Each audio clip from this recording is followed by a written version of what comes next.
Good evening guys and good morning. Meron po akong ipakilala sa inyong bagong unit ni Kaya Homes. Ito po ay si Kaya Row House. Ito po yung pinakabago kay Kaya po. Record income po nito is nasa 13K per month. Reservation nito is 3K lang. Then, may down payment po ito. May dalawa siyang terms.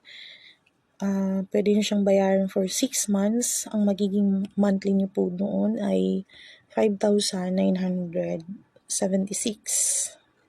for 6 months. And then yung amortization naman ninyo after ng 6 months, nasa 4,560 for 30 years. Ayan po siya. Through Pag-ibig financing po pala ito.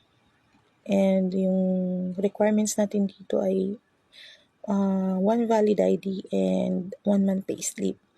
So kung gusto nyo